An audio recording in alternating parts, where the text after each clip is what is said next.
Hey friends, how's it going? My name is Gabby. Welcome back to my channel and welcome to a very special reading vlog of Middle of the Night by Riley Sager. Because for this reading vlog, you're not just gonna get my opinions, but you're also gonna get the opinions of my friend Gavin from Gavin Reads It All and my friend Katie from Katie Colson. You might know my friends Gavin and Katie, but if you don't, I will have both of their channels linked down below. They are some of my closest friends on booktube. And last year we had this brilliant idea where we would all buddy read books together for the same video. And so this is going to be the first episode in what will be a series of collaborative videos on each one of our channels. And so for this video, we are all going to be reading Middle of the Night by Riley Sager. Basically, how this is going to work is that we're all going to be updating the book at the same time. So there will be 5 different updates. It's basically like every 70 pages or so throughout the book, we're going to be updating you with our thoughts. And I think the main goal with like a video series like this was just to see how different our reading tastes actually are. I feel like with me, Gavin, and Katie, we never really know how we're going to feel about a book. Like sometimes we feel the same and then sometimes we feel like drastically different. And because, you know, I'm such a big Riley Sager fan, you know, this is actually my BookTube book club pick for the month of July. And I usually always read the new Riley Sagers, like as soon as they come out, because I do consider Riley Sager to be one of my favorite thriller authors. But it's really funny because for Gavin and Katie, they are not the biggest Riley Sager fans. I will be including timestamps below in the description if you wanted to like jump around to different parts of this video, but I will warn you that this video will include full spoilers for this book. Every time we are updating this book, we will be jumping into spoilers, so you have been warned. Spoilers will be happening. Also, definitely be sure to subscribe to my friends Gavin and Katie. I'll have their channels linked down below because there will be 2 more videos coming in the month of August on both of their channels where I'm also going to be buddy reading books with them for their channels, just like this video. So there will be a video just like this one coming in the month of August where me, Gavin, and Katie all read Someone You Can Build a Nest In, and we are reading this book for Gavin's channel. And then for Katie's channel, we are going to be reading A Certain Hunger by Chelsea G. Summers. But for now, we are jumping into Middle of the Night by Riley Sager. And all I do know about this one is that we're following this character named Ethan.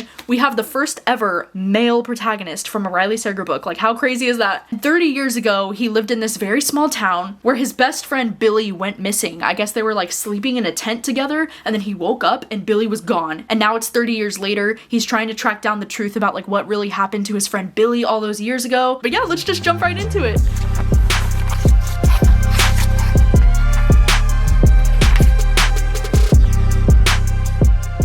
Gabby, this is so strange, but hello Gabby's channel. I hope you're doing well, I hope you're getting out in the sun, I hope you're drinking plenty of water, and I hope you're reading good books, because apparently Gabby wanted me, her and Katie to not read good books today. My history with Riley Sager is that I've read 2 of his books so far. I've read Survive the Night.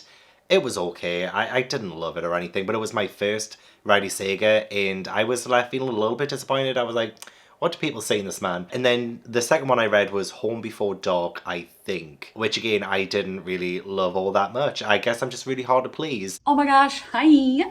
I have read the first 5 chapters of Middle of the Night, and I took apparently 15 different bullet points of notes. So I was gonna say I had a lot to say, but I always have a lot to say, so that's a misnomer. I'm gonna read them. I did these last night at like 3 a.m., so I'm gonna relive this experience with you. But the first thing I wrote down is that the audiobook narrator is Santino Fontana, who, if you don't know, was the voice of Hans from Frozen. He played Greg in Crazy Ex-Girlfriend. He voiced Joe Goldberg in the audiobook You by Caroline Kepnes. So that voice really throws me off because it always makes me think that whatever he's narrating, he's gonna be like a killer or he's gonna be a dick. Second one is, I fell in with a group of misfits. Oh no. The same video geeks and comic book nerds that are popular now, but certainly weren't back then. Even among them, I was a bit of an outcast, preferring books to Game Boy and quiet gatherings to parties. I'm not like other guys, but I'm also not like the other guys. Like, I'm so different. No, not for me. I should have known that in a Riley Sager book, whatever the romance was gonna be, I was gonna dislike it. Hey, hello, I am checking in for the first update because I just got to chapter 6. It puts me at about 66 pages in. And so far, this book has been pretty slow. I'm not gonna lie, it's been really slow so far. But so far in these 60 pages, not too much has happened yet in the plot. All we know about our main character is the fact that he suffers from like some chronic insomnia and he is very often awake in the middle of the night. Sorry, I'm gonna do that like every time with this book title. Like, how can I not? Also, like the amount of times that the phrase middle of the night has been used so far, oh my gosh, like it is so extra with it. I've started underlining every single time he says the phrase middle of the night because it's excessive. One thing I've realised as a thriller reader is that I'm a very, very picky reader, and I'm finding it very middle of the road is what I'm finding it. But I'm very, very picky. So I think like me, Katie and Gabby are like so different in terms of like what we look for when we read. And you're probably going to be thinking, Gav, you're doing too much. The first line, like I'm not going to go through this section line by line. That ain't what I'm about. But just like even the first line, like the first couple of lines, I just knew that I was going to be in trouble reading this. Morning sunlight seeps into the tent like a water leak, dripping onto the boy in a muted glow. The trickle of light on his cheeks wakes him from a deep slumber. One, how does light on someone's cheeks wake someone up? If it was directly in their eyes, maybe. But like you'll understand why I'm being so nitpicky about light in a second. But like morning sunlight seeps in the tent like a water leak, dripping onto the boy. That's two different clashing visuals. It's either seeping or it's dripping. You've got to pick one over the other, Mr. Sager. And light cannot drip. You cannot visualize light dripping. You would have to have something constantly moving and in motion for it to appear that light is dripping. And I am no writing expert. I am no language expert. Like, this is the first two sentences and I was already like, oh my god. But again, I do want to say that I am trying to read the rest of this with a very open mind, but I just think we stumbled at the very, very beginning. But I'm nothing if not forgiving. And I do find the start of this quite interesting. I am a little bit intrigued by what happened to Billy, how he was taken from the tent. This story is kind of like flashing back between 1994 and the present day. And in 1994 is like when his friend Billy went missing from like the tent in his backyard. And they don't know like what exactly happened. They kind of accuse like all the different neighbors in the neighborhood. And also like, oh my gosh, there were so many characters like introduced already. I started taking notes. Andy, who's Billy's brother. We have Blake and Mary, who are Billy's parents. We have Fred and Joyce, who are Ethan's parents.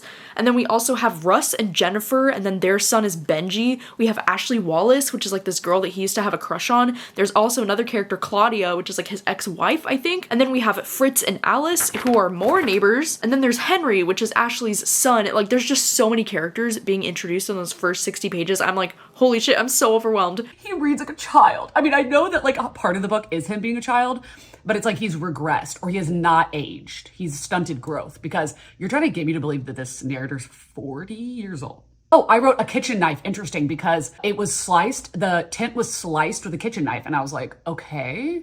So that leads me to believe that it's not someone that came with the intent of doing this, that maybe they were in the neighborhood and they just grabbed a kitchen knife because that was what was available. So it's seeming like the call is coming from inside the house. And the fact that there was a slit that was carved into the side of the tent by apparently a kitchen knife is very intriguing, especially when I'm like, well, if somebody wants to kidnap someone from a tent, why don't they just use the fucking zipper? Like, surely it would cause the same amount of sound. Yeah, you'll hear a tearing sound, and even the sound is mentioned as something that kind of haunts Ethan, the main character. The sound of a zip and the sound of a slash would surely be around about the same kind of volume, I imagine. So whoever took Billy went the extra mile to get him out? Or did someone even take him out? This is the thing, right? I am finding it very intriguing because I want to know what happens. There was mention that maybe Billy like walked or something, like did someone lure him out? Like, but why is the slash, you know what I mean? It's like... Oh, this was also interesting, is he says, it's Friday, and he says that his mother only makes pancakes on Saturday. Why would his father be making them while his mother is at work? But then as it turns out, his mom got fired, but she's being cagey about why. And also the night before, when Billy went missing, I'm giving you guys every single ounce of tea. I'm sorry. I'm sure that Gabby and Gavin's are probably just like, I had an okay time, and then I'm sitting here for like 10 minutes telling you everything that happened. His mom left. She got home from work, and then 2 hours later, she saw something on her phone, and she was like, I have to go back to work. And they're like, why? Right now? And she's like, yeah, I left something. She leaves and is gone for, I think they said like 2 hours. And then she comes back, and the next day she's fired. So we have no idea what's going on with that. But then also there's this guy named Fritz Vandermeer, I think is the name. Suspicious. He is suspicious. What's his deal? But he's still alive. And he goes, and the main character goes and talks to him. And Fritz is like, honey, go in and get us like a drink or something. Because he wants to talk to Ethan in present day without her being there. And again, she doesn't question it and is totally cool with just leaving, even though it's obvious that he wants her to leave so that he can talk to Ethan alone. Again, plot device. It's just so that we can have this conversation between them, not because that is realistic at all. Anyway, but I was like, ooh, what is this? Because Ethan is like, why did Fritz ask about my mom and what's going on with her and how she is and not my dad? Obviously, the first thing I was like, is he dead? No. Some people I keep my eye on at the minute. There are some neighbours who could be a little bit suspicious. Gabby, I don't know if we're doing theories or anything, but I am keeping my eye on Ethan himself. Maybe he blocked out what he did to his best friend. Maybe he killed him and just forgot about it. And maybe this whole story is going to be that unfolding, especially since he keeps having the dream, which again is getting very repetitive already. There's also Russell, or Russ, who also used to be friends with Ethan and Billy, and he kind of used to be sort of the three of them unofficially. Maybe he had something to do with it, maybe Ethan and Russ together.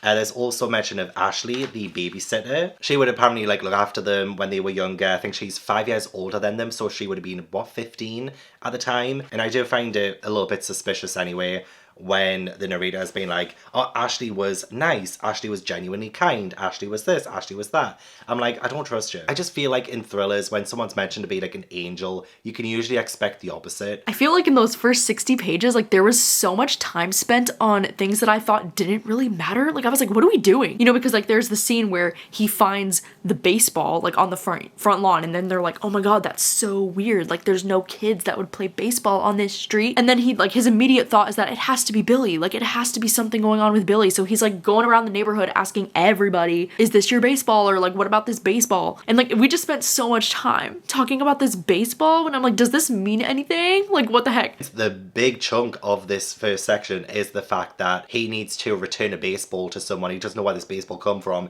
And back in the past, Billy had this baseball that would be like their secret kind of message, and he would like roll it into his garden or something like that. And now 30 years later, a random baseball has appeared. We spend so much time of this first section talking about this friggin' baseball. But yeah, while I'm intrigued by some of the mystery, the repetition of it is really getting to me already. I would say nearly every other page, Billy's disappearance is mentioned again and again and again, and it's all Ethan can really think about 30 years later. I'm like, does he not have any kind of personality outside of that? Does he not think of anything other than what happened 30 years ago? And I was hoping that things would be a little bit more subtle with Ethan's kind of mental state. He's apparently still a little bit traumatized that he woke up one day to find his best friend missing from a tent in their backyard, and kind of the trauma of that, which I do understand, like the trauma of that being the one who wasn't taken.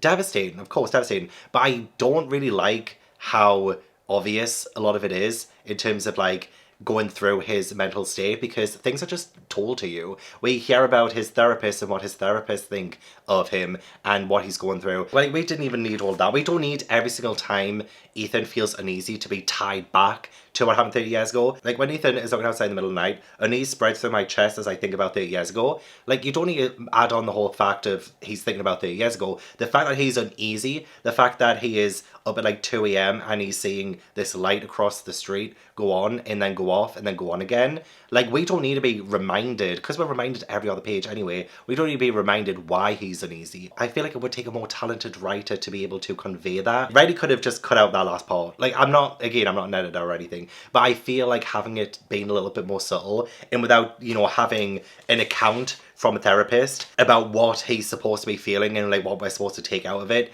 is kind of taking away a lot of the nuance of Ethan's mental state, I think. And I'm also worried the fact that, yeah, Ethan is very paranoid. I'm worried that that's going to be what dictates the story from now on. Every little thing that's going to happen, Ethan is just going to be paranoid and he's going to make a deal out of nothing. Oh, I was gagged.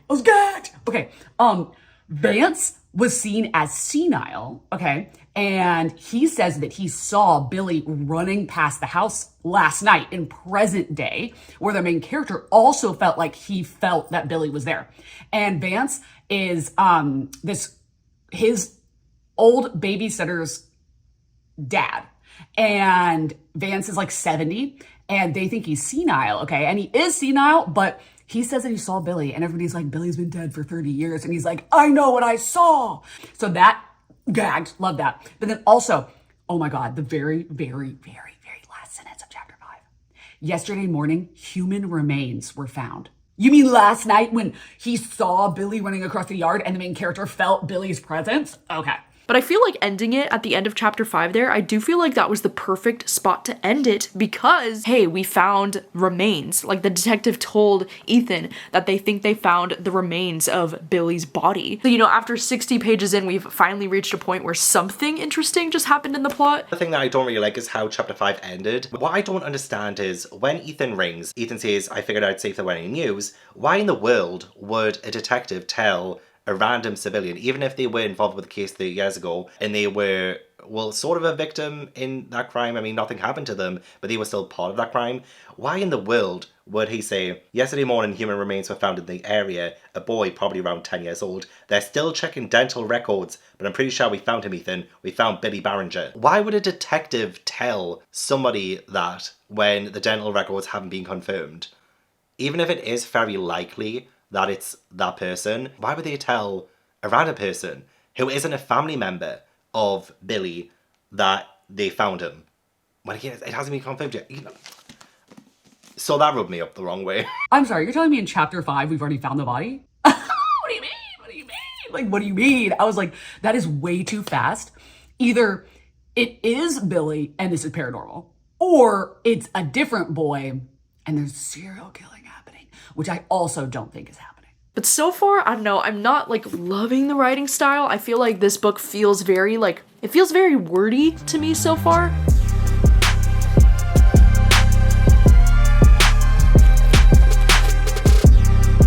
Okay, hello, I am here for the next update because I just hit chapter 11. We are here for update number 2. Okay, chapter 6 is absolute bullshit. I just don't understand why a detective, an officer, would give all of this information to civilians, because that's essentially what they are. They're just civilians. And I know that Rajesh, well, apparently he used to be a bully. Apparently used to bully them, but also they were together the day that Billy went missing. Earlier that day they were near the Institute and they were in those woods, and they're all like, because it was Rajesh, Billy, Ethan, Russ, and Ashley. So it was the 5 of them, and Rajesh is the bully. Apparently he was with them, and something happened, and Ethan's like, oh, do you think maybe it has something to do with that? And Rajesh is like, no. It's got nothing to do with that. It's gut instinct. So I also understand that Rajesh knew them 30 years ago. 30 years ago. And he's telling these civilians things. I probably shouldn't even be talking to you at all. We haven't told the media yet because Billy's family still hasn't been notified. So why have you come all this way, gathered the 4 of them all up, and telling them these things? It's very classified information which doesn't leave this room. Again, why? Why tell them anything then? Finally, dental records confirm it is him, so it is Billy's body. And I understand that Riley Sager is probably trying to build up some suspense, like, oh, some mystery of like what happened that day, but it genuinely feels like Riley Sager is just writing as he's going. But I love how Rajesh is like, I can't give any details, even though he was killed and his body was weighed down by weights, he was thrown off the top of the falls in the lake below, but I can't give any details. 2 scientists were taking water and soil samples, but I still can't tell you any details, and he's giving them all of the details. There's like no time between, oh, like, we're pretty sure it's Billy, Ethan, and then immediately after that, on the same phone call, it's like, oh, actually, we just got dental records back and it is him. I don't know if you know anything about forensic science. It takes way longer than that for things to be identified like that. Like, it's not going to be 20 minutes. Anyway, that's crazy that we already know that Billy is definitely dead, because we didn't even hear who it is that identified it. Because if they had given us a name of the person who identified his dental records, I would think, okay, maybe they're lying, covering it up. No. So you're telling me in the first 5 chapters and a little change, we find out that Billy's absolutely definitely dead. And I looked on Goodreads, and there's a lot of genres that this is listed under, but paranormal and supernatural are not one of them. So Billy's not a ghost. Billy's not a demon. There's no, like, spiritual thing happening. And so far, oh my gosh, I am still so incredibly bored with this. Like, I feel like there's not a lot happening. You know what's so frustrating is that for me, this is not reading like the typical Riley Sager book, because even in the past, if I've thought a Riley Sager book like wasn't very good, I would never use the word boring to describe a Riley Sager book, but this book feels so incredibly boring. Like, there's just nothing happening. I feel like the only thing to really happen in the plot in these last 70 pages is for more of these detectives to be interviewing him, trying to figure out like what was going on with him, and like could he have been the one responsible to like kill his friend Billy and he just blocked out the memory of it, which if it ends up being something like that, I feel like I'm gonna be really upset because I feel like that's so lame and like it's been done before and like I don't care for that to be the twist of this book. Well, this is really weird. Everyone's been told that Billy's definitely dead. Ashley goes to the bathroom and Ethan follows her because, you know, she seems upset. And when she comes out of the bathroom, it says, when she emerges a few minutes later, Ashley spots me and freezes.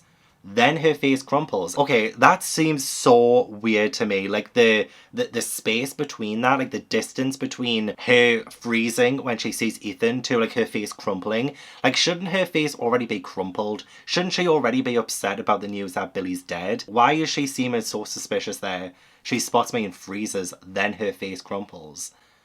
It almost seems like an act. And then, right after that, we find out that a week after Billy got missing, Ashley got a new car. And what's so weird as well is that Ethan says, oh, can you drive? And I'm like, but you know she has a car because she had a car before and you know that she has a new car, which means you were aware that she had a car before. Why are you asking if she can drive if you knew she had a car?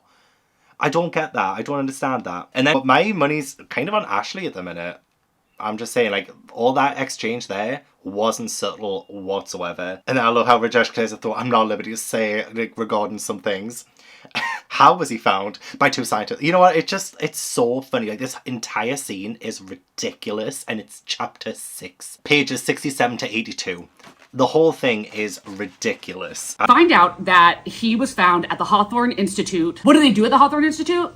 Nobody knows. The only thing that's like setting up the intrigue right now is they keep talking about there's this place called the Institute, like this Hawkins Institute. And apparently like all of these kids, like all the neighbors were like goofing off and like, I don't know, I guess making Billy feel bad the day that he went missing. And even Ethan was like, he has this flashback memory of Billy being like, no, don't leave me. And then like Ethan like siding with the other kids, like the other neighbors. And so like, I don't know if there was like some kind of confrontation or if like something happened and then Billy felt bad. Like maybe are they trying to say or imply that like Billy ran away? Because I would also be really frustrated if that ends up being the case. You have the FBI involved. He literally said the FBI got involved and they looked the other way based on the Hawthorne Institute that nobody actually knows what's going on over there?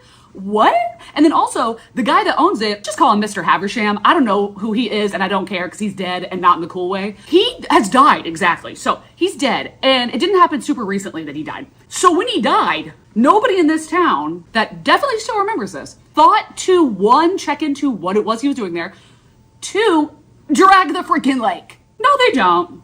And they just randomly find him. They're like, oh, they were doing some treatment or testing of the water for like fungal growth or something like that. And they found human body parts. I'm starting to worry about Claudia as well, because when Ethan rings her, he says the phone rings 5 times before going to voicemail. Rather than making me miss her, the sound of her voice telling me to leave a message and the tone is soothing. It feels like old times. So either they've had like this big falling out and she hasn't talked to him in a while, or she's dead. We get more mentions of his dream coming. I'm just like, get over it. I love how this section predominantly is about Ethan just getting another baseball in his garden, and that kind of like sets him off into having to buy this really expensive security camera thing that he puts on the outside so that's like night vision and he can get photos of whoever is coming into his yard and stuff. I kind of like that proactive approach, but the fact that it's going to cost so much money just tells me this character is dumb. There are way cheaper ways that you can do it. But I do kind of like the scene with Ethan and Henry, who is Ashley's son. Henry is kind of making me laugh quite a few times. I do quite like him. He doesn't really feel like a genuine child because I think he's only about like 10 years old or something. And I love the fact that he reads Goosebumps. So like that's been mentioned a few times. So I'm like, okay, he's got taste. That's great. I also like that he keeps calling him Mr. Marsh. I prefer to keep our relationship formal if you don't mind. That's hilarious. That is hilarious. But I don't know if this is like an obvious red herring or anything, but at Russell's shop, Henry goes behind a table stacked with baseballs, and considering we keep getting the baseballs in Ethan's yard, I don't know if there's some correlation. And then we also get the other side of the store is a ride of camouflage as well, and camouflage connected to the apparent man who was walking across the streets the day before Billy went missing. All of that in Russell's shop is a little bit loud. It is a little bit loud. It's like both of those things back to back.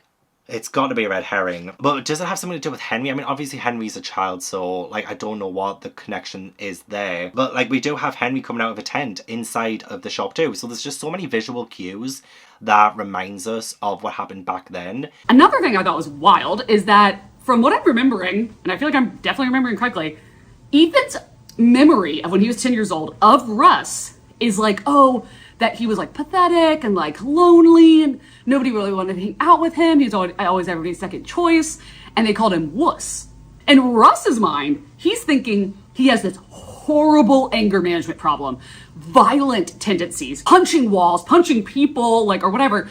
And I'm like, why does Ethan not remember that? Okay, Johnny's brother died, older brother. Russ is like, oh my gosh, like I wish that I could get out of the shadow of this perfect brother, and I'm just the angry younger brother, and he died, and now he's a saint, and I'll always be a devil. I was like, damn, Riley Sager, if you had not already told us that Johnny had ended his own life, I was like, can you imagine if Russ is so messed up about Johnny's death, but it's actually because he killed him, and Billy saw it a year later, threatened to tell or something like that, and then Russ killed him because he was the only one that knew? That would have been amazing. That would have been amazing. Honestly, like, I'm starting to feel at this point, I'm like, what if the plot twist is something like aliens or like monsters? You know, like, I kind of want it to go in a direction that's more interesting, because I feel like if it takes a different turn, like a supernatural twist or a paranormal twist, I feel like I might be more into it, because it's just so boring right now. Like, I need something interesting to happen. I don't even think I want this to go in the direction of like, oh, there was a serial killer, or like Ethan blacked out and killed his best friend. Like, I don't want it to go in either of those directions, so I'm gonna need this book to get weird and crazy. Also, what's up with the whole, like, Ethan keeps feeling like he senses Billy, like, he'll, like, sense his presence, and then he thinks that somebody's, like, following him, and then when he turns around and looks, there's, like, another baseball. Like, what is it with the baseball thing? It's just, like, so random. I also, again, this is just me being a little bitch, but when we have any kind of conversations with, like, law enforcement, detectives, or anything, it just always comes across as so fake. With Detective Palmer, they're talking about the case, and like she's coming to see Ethan, and Ethan's given some ideas like, oh, maybe it was a serial killer who went away, and she's saying things like, unfortunately that's highly unlikely. Over the years, every known serial killer, kidnapper, and killer of children has been interviewed and asked about Billy Barringer. I've mentioned him to at least a dozen myself. Not a single one has confessed to the crime, which they love to do, even if they didn't commit it. That's just not true. That is just not true. Just because she's asked a few serial killers in the past, oh, did you kill this boy called Billy? No. Like, how is that proof for anything? It really isn't. And why is she sharing so much with a potential witness, a potential suspect? I'm telling you, these detectives, like, I can give some leniency towards Rajesh because he knew them when they were children and he was with them like the day of the disappearance kind of thing. So maybe he has something to do with it. But a random detective who has never met Ethan before, this is so amateur. This is so amateur. Is this her first day on the job? The question she asks, the argument she gives is just so weird. It just doesn't add up. It literally could have been anyone. It could have killed Billy. And she's like, oh no, that's just not true because we've asked all the serial killers in America. Well, who do you think you are? Sherlock fucking Holmes? Anyway, she does raise a good point though, that it wasn't a secret that Billy and Ethan would do the tent thing every Friday night, and the fact that Billy didn't scream or yell for help means that Billy knew who it was and willingly left the tent to follow them in the woods. Like, I find that very interesting, which kind of reinforces the idea that potentially it was one of his friends. It could have been Ethan, and he's just lying to us the entire time. Could have been Ashley, who is kind of my prime suspect at the minute. Like, why did she get a new car just a week after Billy's disappearance? And it seems like Billy walks to a road and then the tracks end, which implies that he got into a car. So why did Ashley get a new car a week later? Something that I thought was done pretty well according to like the case and things that they discovered in the case that I thought were, one, realistic. And those things are that the slash that happened in the tent, that when Billy was taken, he didn't take his shoes with him, because people were thinking like, oh, like, did he run away and he drowned in the lake? And they're like, no, because the lake is 2 miles away. If he was going to leave the tent, one, why did he cut out of it instead of going through the flap? And why would he not take his shoes if he had to walk on the road for 2 miles? But then also, Ethan says that he does not remember any real noises. He may remember like the slash of the tent, but he thinks that he's just telling himself that he did. But he didn't hear screaming, crying, asking for help, anything like that. So The assumption is that the call is coming from inside the house, and whoever slashed the tent open, Billy knows them and knows them well enough that at least a 10-year-old would leave with them without causing a scene. I feel like there's also been a lot of, flashback chapters that I just don't know if they feel like they're relevant. I don't know if they feel like they matter because we get the perspective of like different characters in the flashbacks. Like we just got the flashback of Russ, and then his flashback chapter was all about like the grief that he felt after he lost his brother Johnny. And then we did get a flashback chapter that was from the perspective of Billy, talking about how he like believes in ghosts and monsters and all this stuff. But I just don't know, like, are these ever gonna be relevant? They just kind of feel like filler at this point, and I'm just not that invested in the flashback chapters either. Could be Russell because of the store having the baseballs and the camouflage. I don't know, like it could just be like obvious visual clues there. See, I'm trying now to solve it because I do find reading thrillers and mysteries more fun when I'm actively trying to solve them. And so I'm liking the fact that I'm doing this proactively, but like, I'm still not loving this book whatsoever. I'm finding character interaction so infuriating. Characters aren't acting like real people. The law enforcement are not acting like real people. So like, I don't know, this better start getting interesting real quick because I'm getting so bored. My sister did tell me just to hit page 170 and it gets a lot more interesting. So hopefully in the next update, I will have better news for you and I'll be a lot more invested in what's going on in this book. Here we go again. Update number 3. I just hit chapter 20 and I am now about 65% of the way through this book. Okay, if you have been thinking that I was going to be negative this entire time, you got another thing coming. Because while I'm still not loving it, there are some things about this section that I kind of liked. I really do like the imagery of the mausoleum. I like the exploration of that. I kind of like going back in time to find out what happened that day. Not that I think any of that is going to end up being relevant to the unfolding of the mystery or who actually did it in the end. I still like those vibes of being in the past. I do think they can be pretty good. I don't really like a whole lot of focus on the paranormal though, because I don't think that's going to factor in by the end either, and I don't want this book to waste my time with it. I hated the laziness and how boring it was. The way Ethan was like researching the Hawthorne Institute and things like that. Like, oh, good old Google. Let's just Google this. Let's find out everything just via the internet. Like, it's so boring. Now it's finally feeling like things are starting to pick up in the plot, but I'm still struggling with the feeling of like boredom and like I don't really care about what's happening necessarily. The conversation that's like life lesson, Hallmark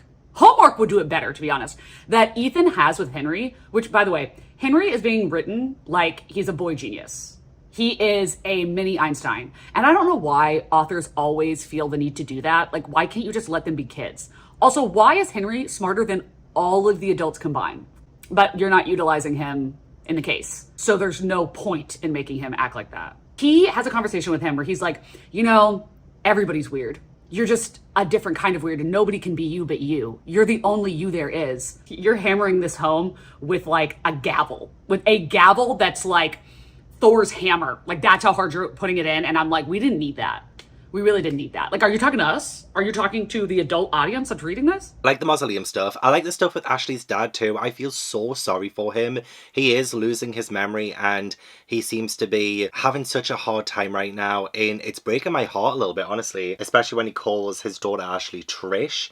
And Trish is his wife who has passed away. That is heartbreaking. That is like so sad. I also do love Ethan being a sort of fatherly figure to Henry. Although I use that loosely because they've only had a few interactions. I wouldn't say Henry sees him as a father or anything like that. But I just mean those fatherly instincts that are coming out in Ethan. They're quite adorable. And I love it when Henry asks Ethan about like how weird he is. Like, do you think I'm weird? And Ethan says, I'll let you in on a little secret. Something most people don't realize until they're older. But everyone is a little weird. Some people hide it more than others, but it's true. Everyone is weird. And it's just so nice to see like his desire to not have children be juxtaposed with Henry, and how that kind of ties back to Claudia, who did want kids, and it sounds like Ethan ruined that marriage because he didn't want kids. Although I will say that's like a huge conversation right there. You know, if you go into a marriage with someone who has always expressed that they never want children and you think they're just going to change their mind about it, is a little bit unfair. So I will say like that whole thing deserves its own conversation.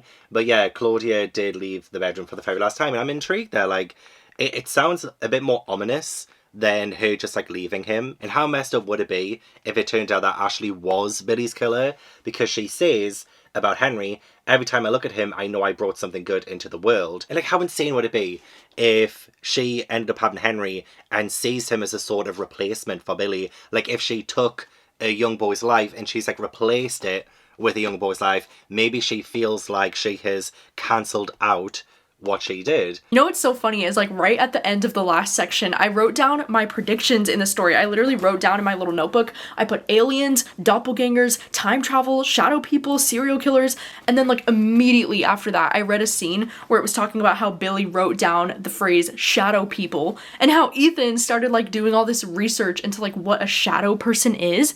And I was like, oh my God, this is so crazy. Like I literally just said that. Like I literally just predicted that. And so I don't know if that's like the direction where this book is going, like if there's gonna be shadow people, I don't know. My prediction now is that like there's this institute in the town that is like cloning people. I think they're like making doppelgangers or something. And I don't know, it's creepy because now at the very end of this part that I just read, we found out that our main character Ethan, he just found a photo of his own mother at this institute, and he knows that she had a job there, but then she was fired after she like saw some freaky shit going down with like people in robes and like there was blood and they were chanting. So it's like some kind of creepy like occult situation, you know, where they're like probably practicing paranormal things or supernatural things. I don't know like what is currently going on in this book, but I'm a little bit more intrigued in like whatever the fuck could be happening with this like shadow people idea that's going on. Of course, it's the mom. The second they said there were two women, I was like, duh.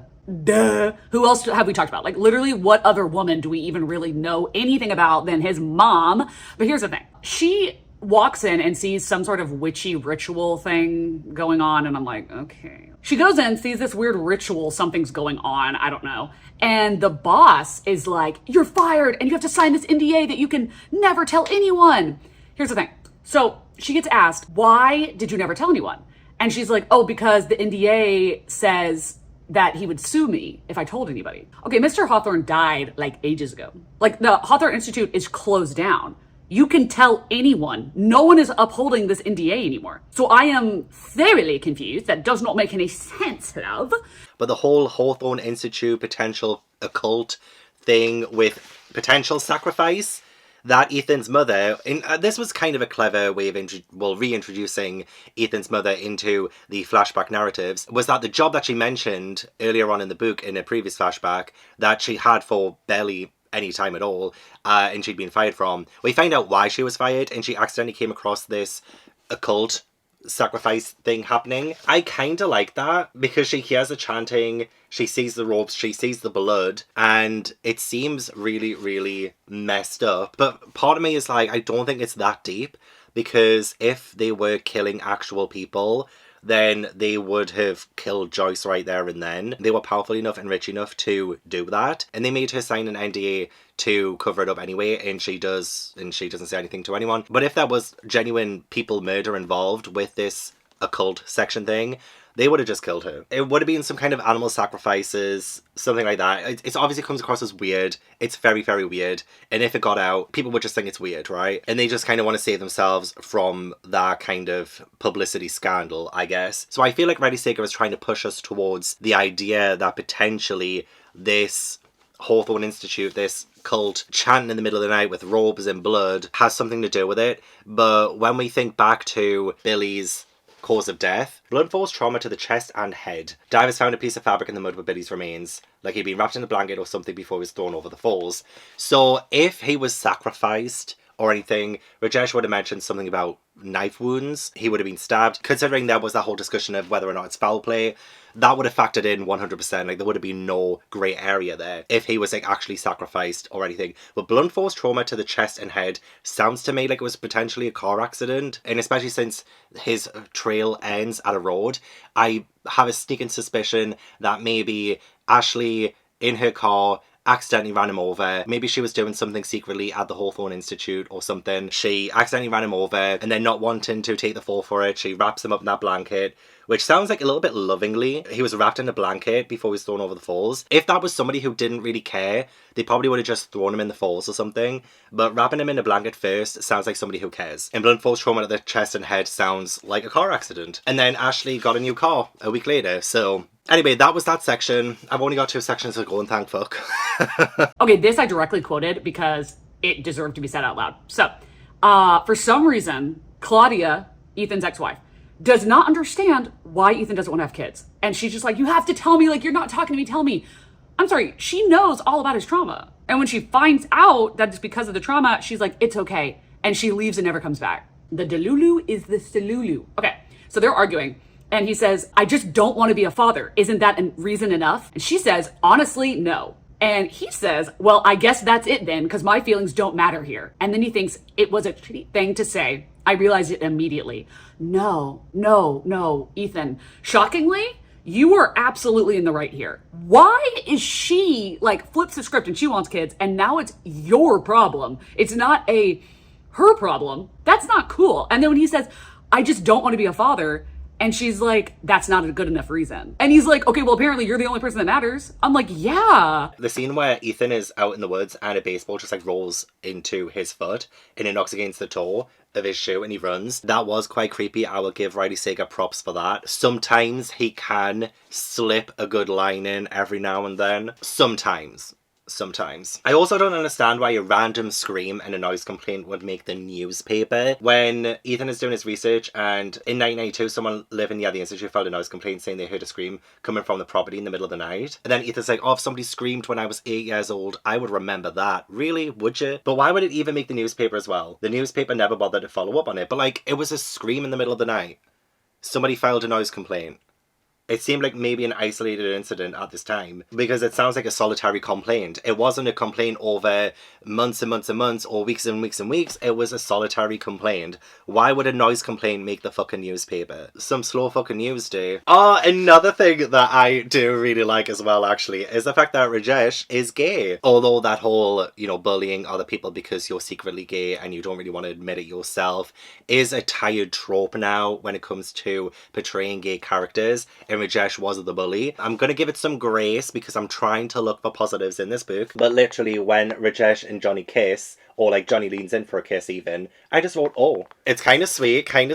And then of course, yeah, poor Johnny dies, doesn't he? So that's like kind of sad. But I'm all for the representation. I'll take it any which way it comes. One thing that I love in the story that they just talked about in this last section is how Rajesh and his best friend Johnny kind of had this like thing with each other before he died. So we get a flashback with Rajesh and his character, and he kind of talks about how him and Johnny were like smoking together, and then how Johnny just like leaned in and kissed him afterwards, and then Rajesh was like, what the fuck are you doing? And he like pushed him off of him. But then in his mind he was like, oh, I actually liked that kiss or whatever, but he never got the chance to tell Johnny that he actually liked the kiss, because then later on that summer Johnny ended up killing himself, or they think he like overdosed on pills, so like they don't know if it was intentional or if it was an accident. And it's interesting because in the present day Ethan is like, you don't think, like he talks to Rajesh and he's like, you don't think that Johnny killing himself had anything to do with the institute? And then Rajesh gets all angry because he's like, how dare you, like he had some problems, and like, nobody knew at the time that he was struggling with like his sexuality probably. But then Rajesh talks about how in the present day he has his husband, and he's like an Indian husband that he found, and I'm like, oh my god, like how cute. So I'm here for the fact that Rajesh is gay and that he has a husband. Like that's amazing. You're telling me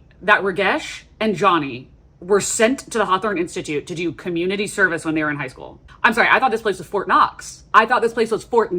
That doesn't make any freaking sense. And yeah, maybe you said, oh, they only did it one time. But why did they do it one time? Why did they do it at all? Now, if it comes out later that they did it on purpose because they were trying to like they were doing something to them, which I know they were doing something to them, then okay, but you didn't make them sign an NDA?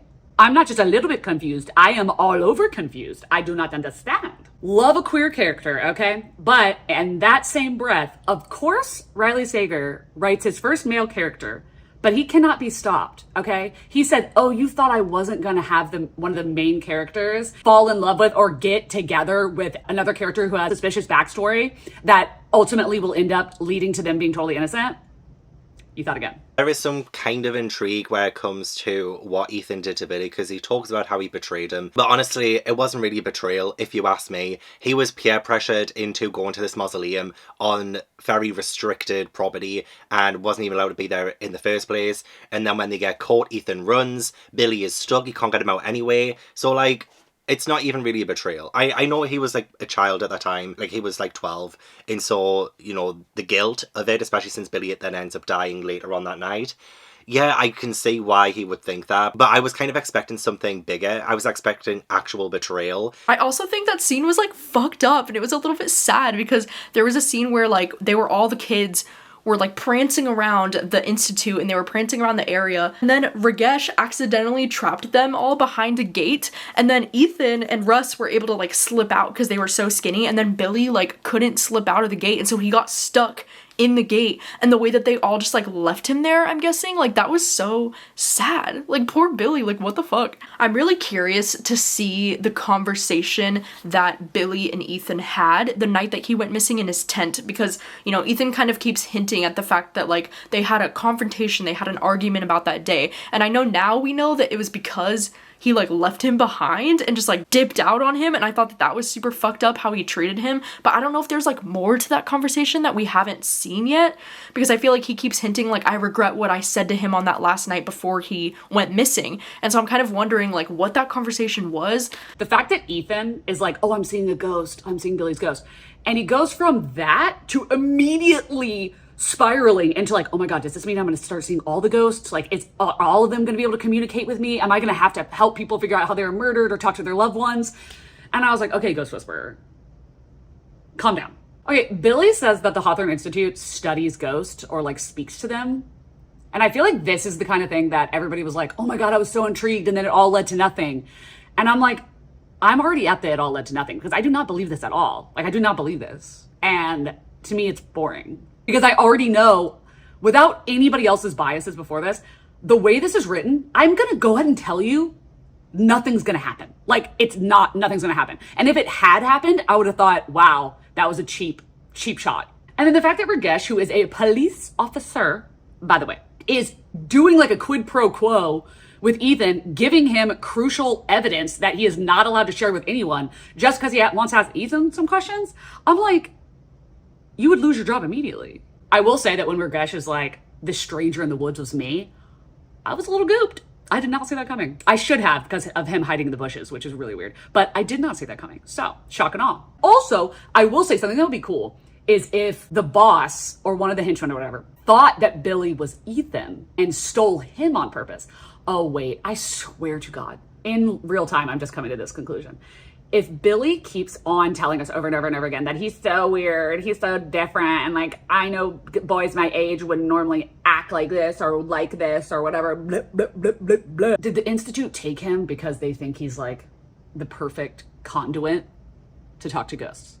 I feel like my final prediction going forward is that there's gonna be like some freaky shit happening at this institute, and I feel like they're probably cloning people. I feel like that's gonna be the plot twist, is that there's gonna be like doppelgangers or something like that. I feel like it could be really interesting if that's the direction that this book is heading in. I don't know, I feel like I've read some books in the past that are about like occults like this, and you know, people practicing like supernatural things, and it's always like very hit or miss for me whether it's something I end up enjoying in the book or not. I just hope that this is done in a really interesting way. I hope I start to like care about the characters and like what's going on more, and I really want to know like what's going on with Billy. Like, is he actually back? Is it like his doppelganger that's like the one that's sneaking around, or is it like his spirit? Like, is Billy a ghost? Like, I just want to know exactly what's going on with like Billy being back. Next update isn't until chapter 30, so I have 10 chapters to read, so like let's hope that something interesting is gonna happen in these next 10 chapters.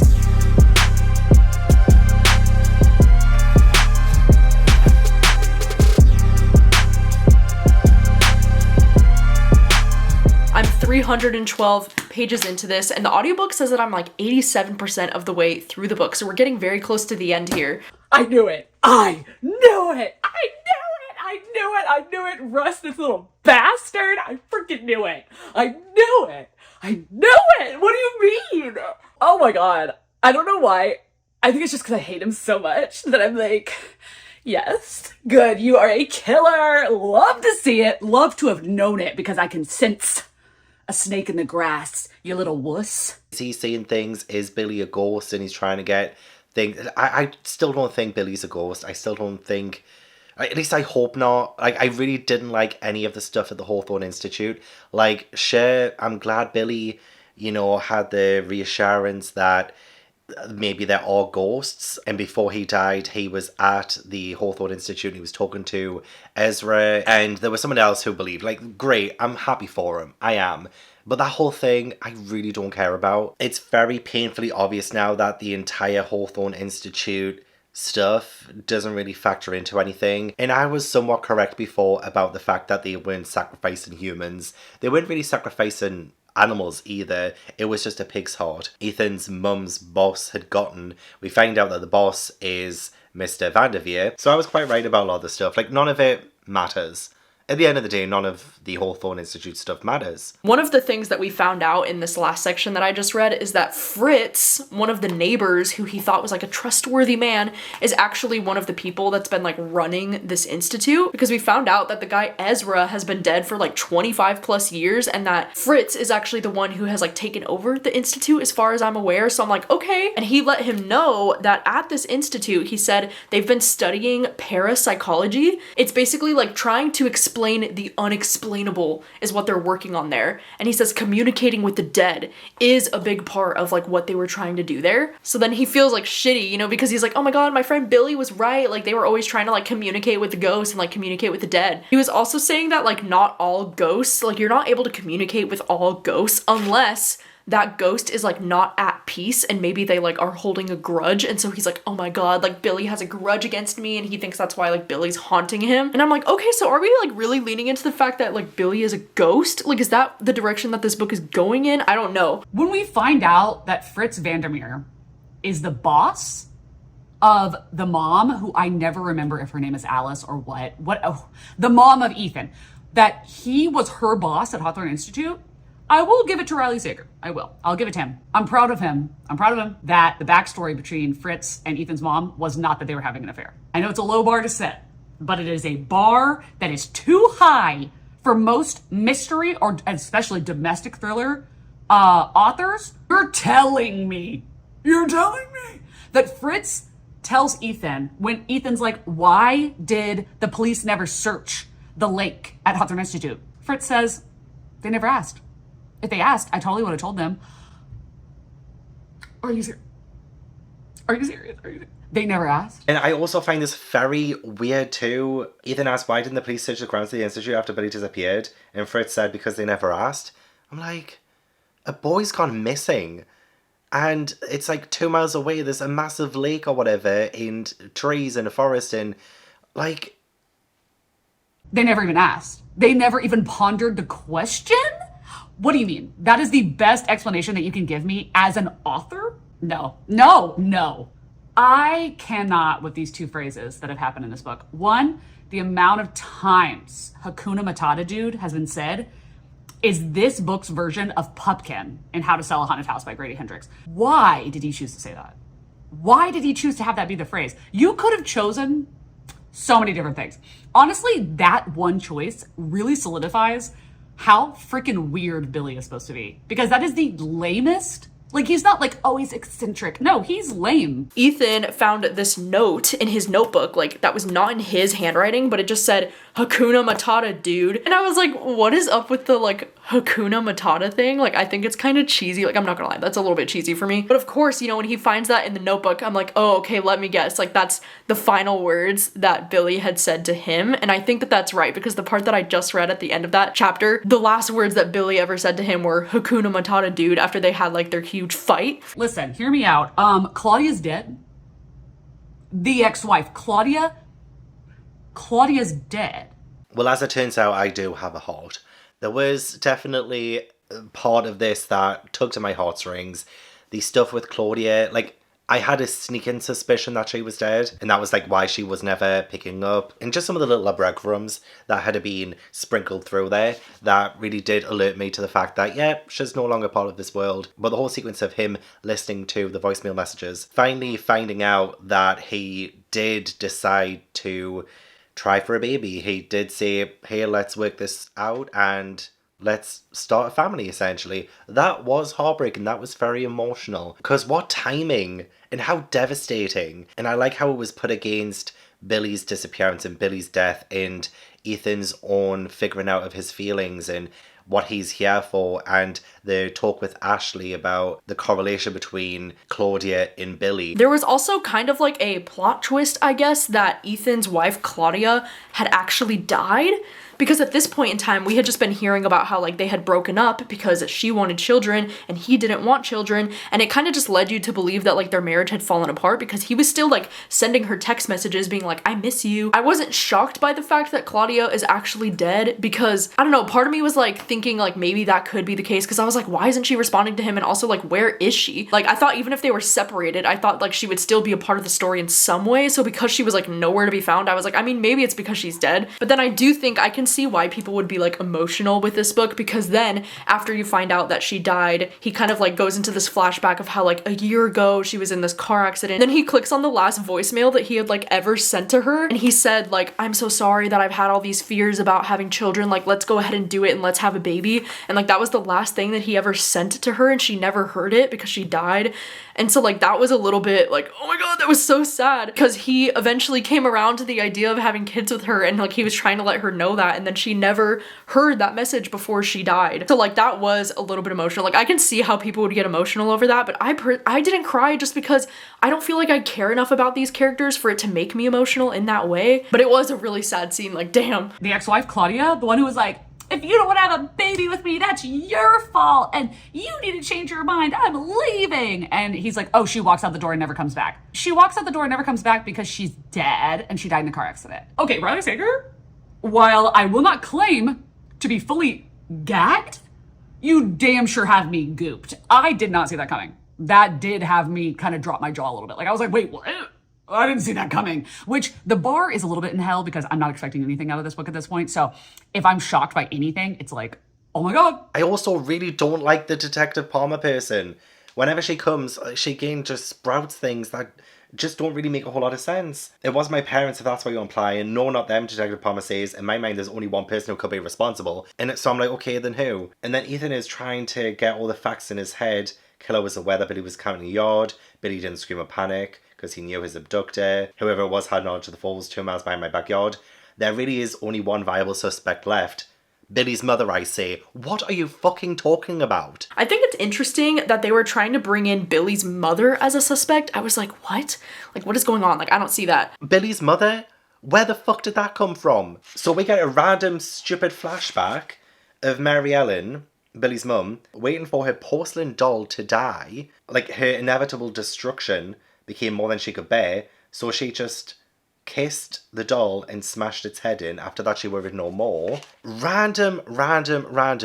Doesn't give us any indication of Billy and what happened with Billy. And then we go back to present day. Detective Palmer is right that Mrs. Barringer fits all the characteristics of Billy's killer. What characteristics? I mean, we still don't know who actually did it yet. We're still trying to figure it out. I do like how Ethan is trying to jog his memory of it by getting the tent and setting it up in his yard and trying to sort of recreate the night. I like that proactive approach of figuring out the mystery. Although I hated the fact that he even asked his parents if they had anything to do with Billy, and he exhaled, releasing the breath he didn't realise he'd been holding in. I let out the breath I didn't know I was holding. Honestly, you lost an entire star just for that. I finally caught up to like where Billy and Ethan are in the tent, and the kidnapping is inevitable, hopefully within the next couple of chapters. Because honestly, if I wasn't reading this for Gabby's video, I would have DNF'd by now. But yeah, And we finally got, at the very end of this last chapter, we got to see the conversation that Ethan and Billy had in the tent. The one he keeps being like, I regret saying that to him. Like, we finally got to see what he said, and like, what the fuck, Ethan? Like, damn, like, is this necessary, Ethan? Ethan literally says to his bestie, Billy, he says, why can't you be normal? Why do you have to be such a weirdo? Why do you always have to be such a freak? If you like ghosts so much, why don't you just die and become one? Like, Ethan, what the fuck, bro? Like, why? Why would you say that to him? Again, like, I know this is kind of things that kids say to one another because this narrative is so transparent at the minute. Almost like a ghost. I can tell this is just the author now trying to shift the focus onto Ethan. Like, oh, maybe Ethan did actually kill Billy and he just blocked it out because it was traumatic. I know he's trying to make us say that now, but he doesn't fool me. Not for a second does Riley Sager have one over me. I just don't understand this whole thing with Ethan and Billy. Like, why did Ethan just like side with all these other kids and like leave Billy behind if that was really his best friend? I don't understand. Like, there's nothing about this friendship that feels like it was like a real friendship, you know? Like, if Ethan really gave a fuck about Billy, then like he would have never left him behind and like said those things to him. Like, that is awful. Like, I know he was only 10 years old, but like still, what 10-year-old is like saying these awful things to their best friend supposedly? And it's crazy that like after him saying that to him and then Billy like going missing and presumably like dying afterwards, it's like he's holding on to this guilt for 30 years, not really because Billy was his best friend, but because he feels bad about what he said to him right before he died. And so I'm just kind of shocked, but also like not shocked that it got that far. Like, I can't believe he was like, why don't you just die then? Like, how insensitive. Like, how fucking insensitive of him. So now I only have this tiny sliver of a part left on the audiobook. It says I only have like 30 minutes left of listening at the speed that I'm listening to it. So I'm like, holy shit, we are ramping up towards the end. My money is still on, and I might as well give you my final suspect because we will be finding out in the next section who did it. My money is still on Ashley because the clues were incredibly obvious for her to be the killer. She's probably the one who's trying to make it seem like Ethan is crazy at the minute. She's like really forcing that narrative. And I will be genuinely pleasantly surprised, and I will give this 5 stars. Will I shit? I may give this a high rating if Riley surprises me in the last 50 pages. This is going to sound absolutely brutal of me, and I don't mean to sound awful, but I see no talent whatsoever when it comes to this book. This book was not written well, in my opinion, and I haven't even finished the book yet. I am back with the final update because I just finished Middle of the Night and like, what the fuck? What the fuck? People expressed disappointment that the truth was so mundane, so boringly human. There were no villains in this story, nor were there heroes. But I tell you what there was. A big fucking waste of my time. I am livid. No one is gonna be surprised. I was reading this going, okay, like, you know, Riley Sager, you know, I don't know, maybe we'll see. He's writing a male character. I don't know. But at the end of the day, this is bad. It doesn't make sense. It's not well thought out. The ending is not just lackluster, it is poor writing. The book is, in my opinion, this book is not good. This book lied to me. And do you know how many plot holes there were in that reveal? Well, not that reveal, but like the one before that. We're going to talk about it. But the biggest lie, the biggest thing that I cannot forgive is that this book was sold to me. Not just on the summary here, which says only one thing is for certain. Someone here took Billy. And for the majority of this book as well, we were sold the lie that someone kidnapped Billy. And I guess the massive twist here is the fact that none of that happened. Billy just decided to wander out because he thought it was a ghost that slashed the tent. So basically our main character Ethan, he decides that he's going to try and like stay the night in the tent in his backyard to try and like recreate the night. And he asks the detective to like put the knife through the tent and like do the whole thing of that night. And it's like the 30th anniversary of the night that he went missing. So he thinks this is going to be the night that he like remembers everything. And then we find out from that dream, like he goes back into his dream and he sees that it was Russ. Like Russ, his neighbor, was the one who was like cutting open the tent. And so then we get the flashback chapter of Russ. He like takes the knife to the tent and like cuts it open, but then I guess he just decides like he doesn't know what he's doing, so then he just goes back to the house. His mom actually is the one who like sees the knife and like washes the knife and puts it under her bed, and she's like trying to protect him because she's like, I can't lose another son, whatever. What was he doing? Like, what was the intention of like taking the knife and slashing the tent? And he was just saying that he was like jealous of how close of friends they were, like with Billy and Ethan. Like he always wanted to be closer to them, and he was jealous of how close their friendship was. Like, what? Like, what was he doing? I was like, oh my God, Russ did it, that little bitch, like I knew it. And then it was like, oh no, he didn't do it. And I was like, that was the most like, why in the world would you make the character do that? Because then it was like, oh wait, he didn't kill him? Like, why slice the tent? Okay, like anger management doesn't even like make sense. And then Riley Sager's like, oh, actually no, Russ didn't do it. It was his mom, Misty. And I was like, I'm glad you precursored the word Misty by Russ's mom because I didn't know who she was. I was like, who is this C-plot character that you're making the big bad? Or freaking what? Like, absolutely not. Please, no thank you. So I was really mad about that. And then, I mean, I would say luckily, it wasn't her, but like the fact that she was even brought up as like a possible bad end guy, like last boss, was so poor. Why would he just go up to the tent and like slash it open with a knife and then just like leave? We find out Henry, which is Ashley's son, he like goes missing and they're trying to figure out like what happened with him, and then they see pictures of him with like a man in a hood and they're like, oh my god, who is that? Who is that? And they figure out that it's Billy's brother, Andy. And they find out that Billy's brother, Andy, is the one who's been doing all of these shady things. Like he's been the man lurking around, creeping in the dark, like putting all these baseballs in the area. He's been the one writing Hakuna Matata like in his notebooks. Billy's brother was mentioned literally like one time at the beginning. Like he was just mentioned that Billy had a brother and then he was like never brought up again. And I find that so annoying that it was actually his brother doing all of these things instead of going for like a paranormal twist, because I thought it would have been way more fun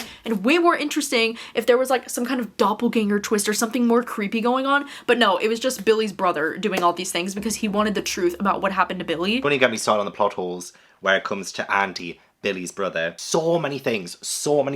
I can't believe this actually got past editors. I can't. Anyway. So it does turn out that Andy was the one who was kind of messing with Ethan. He was the one who was like leading the baseballs and stuff. But can we remember the very start of this book? Yeah, in chapter 3 and in chapter 4, we had the whole baseball thing happen, and we had Ethan going door to door trying to find out who did it. And then at the very end of chapter 5, we have Rajesh telling Ethan that they found a body, probably Billy. Hadn't been confirmed just yet. At the very start of chapter 6, Rajesh says, I probably shouldn't even be telling you at all. We haven't told the media yet because Billy's family still hasn't been notified, okay? Billy's family has still not been notified by this point, and yet someone has already left a baseball in Ethan's garden, right? Fast forward to Andy. He's got Henry. He looks like he's about to push him over the falls where Billy had been taken. When did you know they found Billy's body here? Not long after it happened, an ex told me, one of my mum's nurses. As soon as she heard about it, she left me a message. She didn't know where I was, what I was doing. Turns out I was just across the state line in Pennsylvania, doing day labor on a farm. I quit and came here. To my surprise, you were here too, so ever since I've been lurking. And that's when he started doing the baseball stuff. Oh, so you're telling me he started doing that after chapter 5/6? You're telling me he started doing that afterwards? Because again, family hadn't been notified yet. Rajesh told us that. The family hadn't been notified yet. And yet in chapters 3 and 4, we had the whole baseball incident.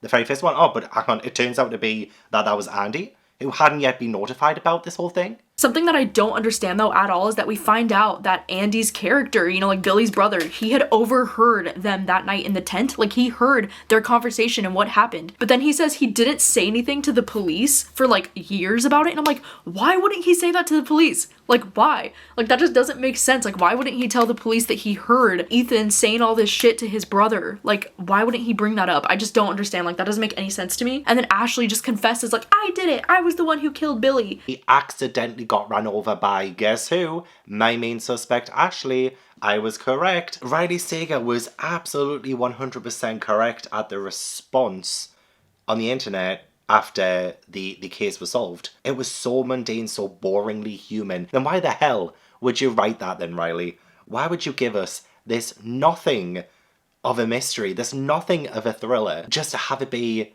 oh, Ashley was drinking a little bit too much, she accidentally ran him over, and she felt guilty, she wrapped him in a blanket, threw him into a lake, and just didn't want her life to be over, essentially. Wow. It was her, but in the lamest, like most PSA on drunk driving way possible. And here's the thing. Not only is that a super, super lame way to go in terms of how you built up this story, that was pathetic. But not only than that, you're telling me that this character, Ashley, who has purposely been shown to be a good person, she killed a little boy when she was of the age to be his babysitter, okay? She was so worried about getting out of this town, which, spoiler alert, she didn't. She had a little blip somewhere else, but then no, she did not. But she was so dead set on getting out of this town, okay, that when she killed the little boy, she said, oh, I'm gonna just dump him in the river. And it's like, you took him to a lake and you disposed of his body. Listen, hear me out. If you just left him on the street and drunkenly gone home, and then nobody came and knocked on your door and you were like, okay, what, maybe I can get away with this. That I would buy. But you threw a 10-year-old body in a lake. All of this time has gone by. And she has kept this secret, living in this town. The audacity of her to live in this town, the audacity of her to live in this town, the audacity that the people that she loves are the people that were affected by this. One, if you had hit him on accident and it was drunk driving, yeah, you would have served time. But one, you were a juvenile, you were under 18, so let's be honest, it wouldn't have been that bad. Let's be freaking real. And two, you dumped his freaking body. You dumped a 10-year-old body in the lake. You deserve prison. Like, oh my god, what a lame ending. Like, what a freaking cop-out. Like, I wanted something interesting. And then, of course, you know, right at the end of this book, I thought it was weird, like, Andy's reaction to Ashley's confession. He's just like, oh my god, thank you. And he, like, pushes Henry aside and he just goes and, like, hugs her. And he's like, thank you for telling me the truth. And it's, like, it's weird to me that his reaction would be to, like, show her affection and, like, hug her. Like, I know he finally got the closure that he was looking for, but it's still weird to me that she'd be like, LOL, I accidentally killed your brother. And then he would be like, let me give you a hug. Like, I don't know. It just kind of felt weird that that would be his reaction. When Andy says where he got the baseballs, he said, the others were bought at your friend Russell's store. He rang them up himself and didn't even recognize me. Bullshit. Bull fucking shit. He had to have recognized them because apparently him and Billy looked so alike. They looked so alike. It was literally even a point of the story that Andy and Billy looked alike. Or at least close enough that the family resemblance was so apparent. Literally when Ethan says that Andy had taken Henry from the tent on the cam footage, and Ethan studies the man's face, shocked to realise it's similar to a photo I've looked at 100 times. And while the age progress picture on the Name US site didn't get it completely right, the family resemblance is close enough that I can recognise with certainty the person who minutes ago stood in this very yard. But it's not an image of Billy I'm looking at, it's his brother. This indicates that they look so alike that Ethan would recognise him from a photo, an aged up photo of Billy himself. And you're telling me that Russ, who was so jealous of Ethan and Billy's relationship, their friendship, that he was the one who slashed the freaking tent, by the way, it was him. You're telling me he did not recognise or see any family resemblance in Andy when he bought those baseballs from his store. Also, I forgot to mention this in the heat of the moment because, you know, I'm still trying to calm down. But also the fact that Ashley's dad, whose memory is fading, he saw that person going around Hemlock Circle and he kept saying it was Billy. Oh, that's Billy, that's Billy. And Ashley's like, no, it can't be him because he's dead. But it turns out that it was Andy. But the fact that Ashley's dad was mistaking Andy for Billy as well, and you're still telling me that Russell didn't recognise him whatsoever. And not just that, but it goes back to the whole, you know, plot hole of when Andy found out about Billy's body and coming back to pretty much torment them. Because, yeah, that person was lurking around. Even Ethan thought he saw Billy. And the very first chapter of the book is when the garage light goes on and off and stuff because someone is roaming the area. That was supposed to be Andy.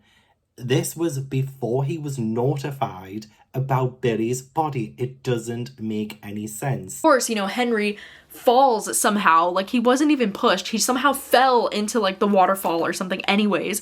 And so of course Ethan, our main character, like jumps into the waterfall to go and save him. And then they describe that like they both felt like the hand of something like pulling them out of the water, and Henry's like, who was that boy? And then he's like, it was Billy. Like he knows that Billy, his friend, was like looking out for him and like helped drag him out of the water, I guess. And I was like, oh my god, it was so cheesy. I'm sorry, it was so cheesy. It was Billy's ghost that was guiding me. Billy's ghost grabbed Ethan by the hand, led him to Henry, and then led him to the light. I'm sorry, you mean you spent the entire book proving to me the ghosts are not real? Okay, Riley Sager, pick a lane, I dare say. Was it kind of a nice moment when we potentially had the spirit of Billy helping them to survive the fall in the water and get them, you know, to the surface and stuff? Is that sweet? In theory, yes. But at this moment in time, I'm a little bit too pissed off with the direction of the story that I can't take anything good from that. Of course, at the very end in the last chapter of this book, we find out that Ashley's character is getting like 20 years in prison or something like that. And so she asks Ethan to adopt Henry until she's like out of prison. And so he does. And then like there's a moment at the end when Henry like calls him dad. And then he finally gets his moment to like be a father, which is like something that he actually did want. So like cool for him, I guess. The fact that Riley Sager made Ethan be like, I don't want to have children. I don't want to be a father. And I was like, okay, let's talk about it. Because yeah, of course, like we're trying to bring more light to that with women in this day and age, in this decade, that don't want to have children and don't want to be pressured to have children. And having that from a male point of view was really cool to me. And also a woman trying to force him to have children. I was like, that is very interesting to me. But then you're going to throw it all away. You're going to throw it all away. And Ethan like adopts basically Henry and completely changes his tune. Now that he has a son, he realizes that all he ever wanted to be was a dad. Shut up. If you had ended it with them just being like awkward friend roommates, I would have vibed with that because Henry is awkward. He's weird. And Ethan is weird around kids. And I would have been like, you know what? That's fun. It's fun. Like, let them just be who they are. But no, we had to make it a Hallmark movie. And it says, people even expressed disappointment that the truth was so mundane, so boringly human. There were no villains in the story, nor were there any heroes. Like, yeah, it was so boring. I thought there was gonna be some crazy shit happening at the end of this book, but no, it was just like, oh my god, Russ just like stabbed open the tent for like no apparent reason, and then Ashley accidentally killed him. Like, that's so boring. I thought there was something more going on. I thought there was something more sinister happening. I also feel like, did we get any closure on like this institute and like what the fuck was going on at this institute? Kind of pissed off a little bit. Like, this is ridiculous. This is absolutely ridiculous. It was me, Ashley shouts, the words reverberating through the pitch black woods. It was an accident. This entire thing, it was just an accident. Don't worry about it. It was just an accident. We've just spent nearly 400 pages reading a book where it was just an accident. Nobody took Billy from the tent, which is what we were told in all of the marketing for this book, in the summary of this book, on the official blurb of this book. Someone took Billy. No, they fucking didn't. So ratings wise, I don't know. I feel like this one I'm leaning more towards like 2 stars, which is crazy because, you know, most of Riley Sager's books I have given pretty high ratings in the past. I really thought that I was going to give this like a 2.5, but absolutely not. And I feel like giving a 1 star is so insanely aggressive, but I do think that there are things in this book that should not have been written, especially with the children. The word spook should not have been written. I don't think that's okay. So I don't want to give it a 1. I feel like that's like, maybe I should just give it a 1. A 1.5. One credit I will give this book is that the sweetness of the relationship between Ethan and Henry, and Ethan becoming his adoptive father, that is very sweet. That tiny little heart mine, it does beat. And it does recognise that that is a very touching thing. But I can't forgive the majority of everything else of this book. I'm sorry, I can't forgive it. The whole Happy New Year, Dad, should have brought a tear to my eye. And I should have been feeling warm and fuzzy inside. But I had the tear in my eye the second I realised this book was getting a 1 star. Is it a 1 star? Honestly, at this point, like, do I give it a 2? Do I give it a 1? 1 star. I didn't like it. I don't think any part of this book was good. But this one, it just didn't really feel like a Riley Sager book to me. And I don't know if that's because it was a male protagonist, so it was something kind of different. But also, like, it was so boring. And, like, I would never describe any of Riley Sager's other books as boring. And so that's why I feel so let down by this one, because to describe this book as boring, like, that really sucks. And even the ending ended up being so boring and, like, such a cop-out ending, in my opinion. And, like, Riley Sager's been known to have some, like, pretty crazy out there twists in his books. So like I didn't think it was too far-fetched for it to go in a direction that was like really just crazy, you know? And I really wanted him to, you know, like I know he's been criticized in the past for having endings that are just like so outlandish and like ridiculous, but I almost wanted that from this instead because I feel like what we got was just so boring. I don't think all of it was terrible, but nothing in this was good. Sorry to say it. I'm sure Gavin gave it the same rating. As a thriller, please. I will call Riley Sager a good writer the moment I become a heterosexual man. That's going to be a wrap on this video. Thank you so much for watching. You'll have to let me know if you have also read Middle of the Night by Riley Sager. Let me know what you think about it. Did you enjoy the book? What did you rate it? Give me all of your thoughts down below. And also, of course, if you are not subscribed to my friends Gavin and Katie, I will have their channels linked down below, so you can definitely go and check them out and show them some love. I'm going to be reading books for both Gavin and Katie's channels very soon in the month of August, so make sure you subscribe to them so you don't miss out on those videos coming up very soon. Thank you so much for watching. As always, I really do appreciate it, and I will see you very soon with another video. Bye!